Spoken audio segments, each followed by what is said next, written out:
Doğan ayı sipens Sure Maide. Ya eyyühellezine amenu ittakullah vebtegu ileyhil vesile. Allah ey iman getiren adamlar Allah'tan korkun. Allah yakınlamakta için vesile talep edin deyiptir.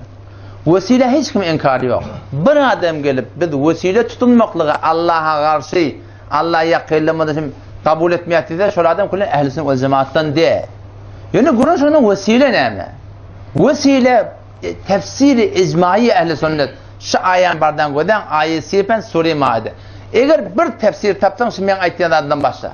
Tefsir icmai ehl-i sünnet şey. Vesile diğerleri kadar. İman, amel-i salih. İmanı tevessül etmekle Kur'an'a geldir. İmanı vesile tutulmakla Kur'an'a geldir. Rabbena amennâ faghfir lana zunubena. O da açıklayan o da. Rabbena doğafi. Amennâ. İman getirdik sana diye vesile. Faghfir lana yine dua et yerden. Pet vesile diğerleri avvalına, ahirine Allah'tan dileyen, ortada hem burada da talıyarsan. O zaman işte Allah'tan dileyip Allah Teala'nın bir söyleyen dadı var. İman söyleyen dadı. Amalle söyleyen dadı. O zaman onun için imanın vesile etmekte Kur'an'a götürür. Amalı vesile etmekte Seyyid Bukhari'de Ashab-ı Rakim deyip Peygamber Sallam şu taada barahım 3 neferin dağısanına etti.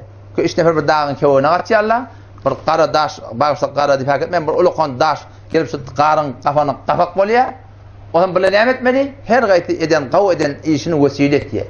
Odan şu vesile hakkında o da, sen 2 rekat nefil namaz okuyor. Ya Allah, men 2 rekat nefil namaz tennisimi okuyordum. Ya Allah senden razı ol, men falan hazadım bitire var. Bir yetime sadaka vereceğim, bul dilden ana sadaka vereceğim. Hayti bir ettiyen amalı salihani ara vesile edip Allah'tan dileyasında. Odan o da vesile peygamber nehyetmektir. Yani Kur'an şunu ne? Ki vesile diğerleri Allah'tan dilemeli, ara burada atanlar. Ne o da Hanefi mezhebi Kur'an'a değil. Hanefi mezhepte anır var şu vesile, ne ahir daşı. Sonun anırda vesile yok. Anırtana şu vesile değil mi? O da ne mi? Ya Allah evliyaların hürmetine, peygamberlerin hürmetine, şehitlerin hürmetine. Bununla kim ait ya? Allah Şamil rahmetullahi reddül muhtarda faslun fil bey'an içinde bir fasıl var. Faslun fil tevessülü minallahi subhanahu ve teala. Şu taada Allah Şamil rahmetullahi İmam-ı Azam rahmetullahi aydan kevin getiriyor. Ayıp ya Allah falanın hakkına be hakkı Fatime deyip dua ediyor. Şu falanın hakkını deyip dua etmek doğru mu ya doğru değil mi? Şu anda gurun etiye ahir men etiye. Hak deyip dilemeliler. Ya Allah evliyaların hakkına, peygamberlerin hakkını deyip dua etmeliler deyiptir. O ne deyiptir? Çünkü biz azam Arap'ta haktan menzur ne bütünsek ya adamların Allah Teala'dan hakkı vücubiyeti var o. Kudayın boyuna burada okuhamaz o. Şu form galat fikri sebep olamali bula ne deyiptir? Yani de ev yuradu bil hak. Eğer şu haktan murad sıntıldar. El hurmetu vel azame ulluğuni şunun fiilini feyekunu min babil vesile vakat kallallahu Teala vebtegu ileyhil vesile.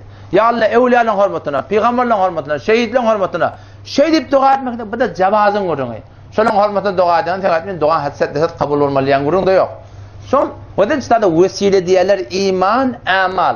Hürmet da buna da amale vesile diyor. Ne yaparım? Yani ya Allah minne ameli yok aydar ya Allah. Ya Allah mesela evliyaların kavurayan ten şehitlerin kavurayan, ten yolunda muhabbet ettiler kavurayan, minne ameli yok. Ya Allah men solan amallarına tevessül et yani battığınız. Onun peygamberin vesileden ne hikmet Müslümanlar. Yani vesile diğerleri Allah'tan gayrı çağırmak da.